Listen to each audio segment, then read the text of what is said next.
right, we are back. I put 2 tubs there. We're cleaning up. We're clearing up. And what do we have on this shelf? Ooh, again, like literally, it's been years, which is just terrible to say that in general.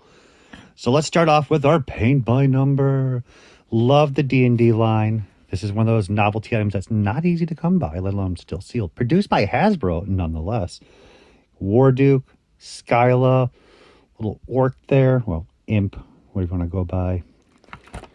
That other sets too. I don't have the good guy set. See, there's a pencil by number, and I got 2 pictures. I get Strongheart. I was hoping that was a skeleton. That's from the PVC. Oh, you got the I'm sorry, I'm fading away. You get Strongheart and Perle or Melf.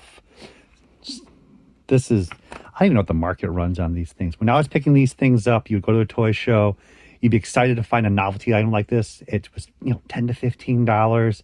It was fun. It still is. I like just the oddball D&D because but it's getting up there. Like everyone's now collecting everything. So I just again, be happy with what you already own because everything's so expensive now. So I'm going to keep that. That is just this where the heart is, as I say on the more classic 80s and 90s stuff for myself.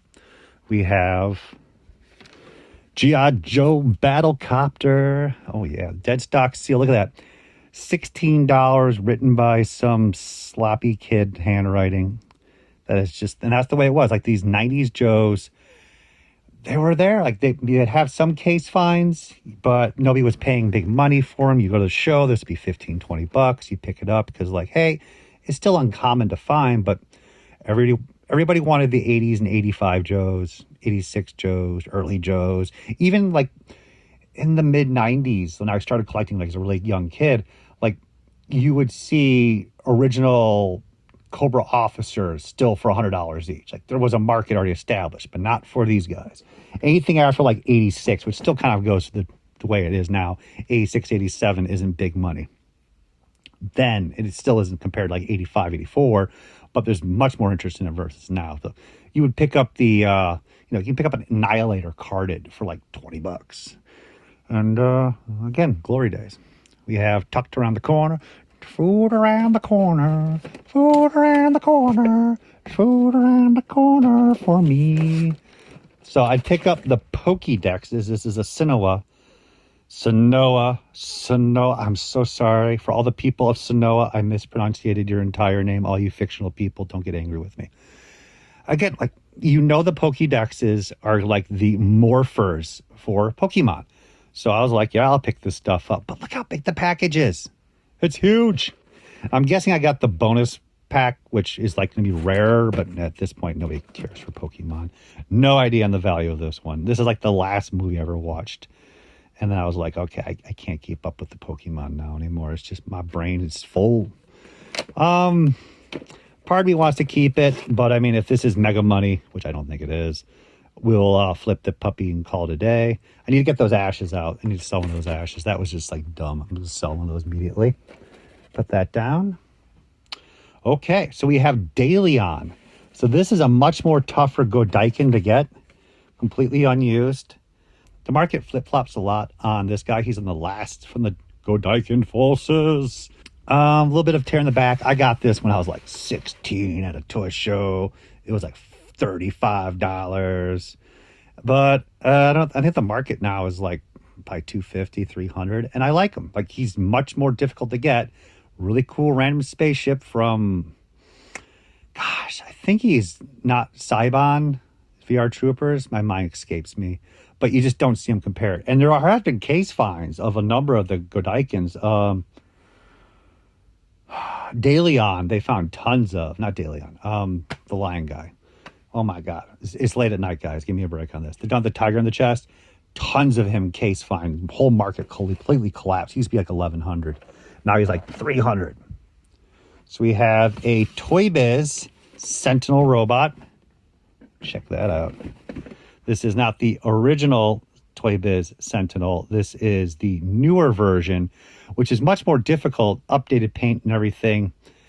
I have no idea in this market, but the original Sentinel is going for some pretty good money now, about 150, 200 maybe, probably not. 75 definitely loose for a loose complete Sentinel. I don't know what this version's going for. And this version is from 2005. That's possibly 10 years later since the original one came out. So that'll be interesting to see what this market is at. Again, same thing. Like, I want to keep it because it is a Sentinel from the original series repainted, but also if that thing's going for like 200 to 300, you know what, at this point. We have kept the Jungle Cutter. This is kind of interesting because $5. Do you remember the $5 footlong from Subway? Oh my God.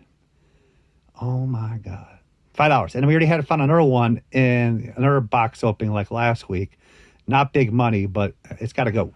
So this is about $20. Really nice package art. Again, Hasbro probably paid a lot for the license. Went balls to the wall as they should. I mean, it is a wonderful piece. This is a wonderfully designed toy. It's the fourth movie. We'll just say that. I do want to go back. I'm going to go back in time. Bum, bum. So if you guys look online, there's like an HBO series from long ago in the 90s. And they talked about the deception of commercials. And this was actually one of the things they talked about. So if you actually had this toy as a kid, this thing did not do jack squat of beep.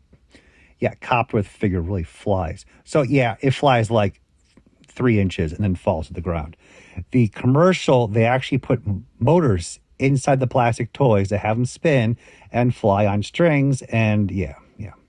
This technically didn't work.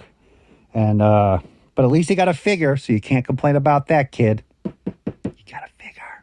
You all know that makes a big difference. Oh, something's up here. Oh, that is.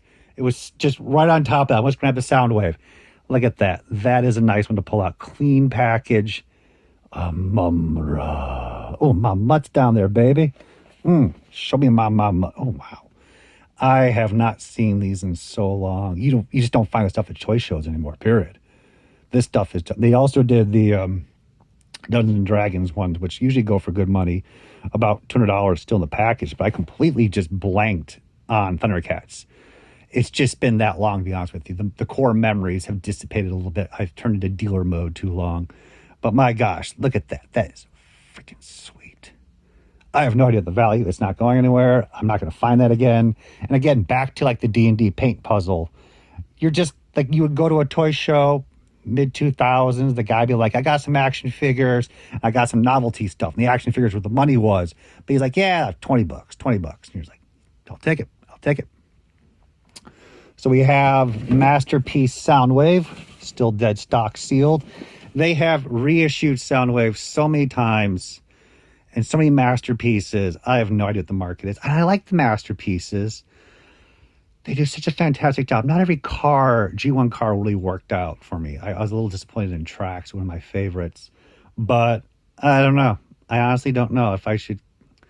If it's like $50 now, I'm just going to pop that open and play with it. I'm fine with that. We can't let go of everything. And I don't own every masterpiece on the planet. But I mean, we are talking about Soundwave.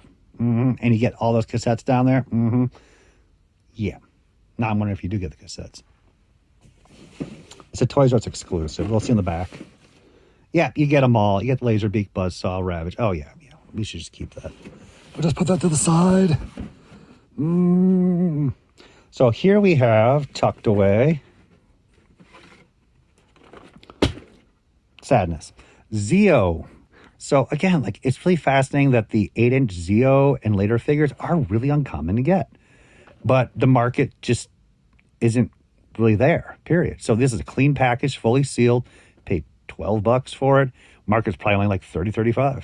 Now, I did go through some Zeo earlier that was dead stock like this, so I think these are the other two characters, and we're keeping them. Power Ranger action figures, I think we can satisfy the room issue and still keep Power Rangers packaged, but we'll see when we get through all this. So that goes to the side. This shelf seems to be more of a keeper than anything else right now, which is fine. And we have a mutation. So this is from Evans, the $2.99 there. Still dead stock. Still nice and sealed, but I can't get that off. The lamination wasn't strong enough to get all the 29 off, and it's, yeah, I'm just not excited about that condition of it in general. So I'm going to let this one go. And this condition is still unused, about 35, 45, maybe a push 50. And again, we're going to go through more boxes. I mean, there's a whole box of turtles right there. And we're going to find more of these most likely, so it's not going to be a boo-hoo.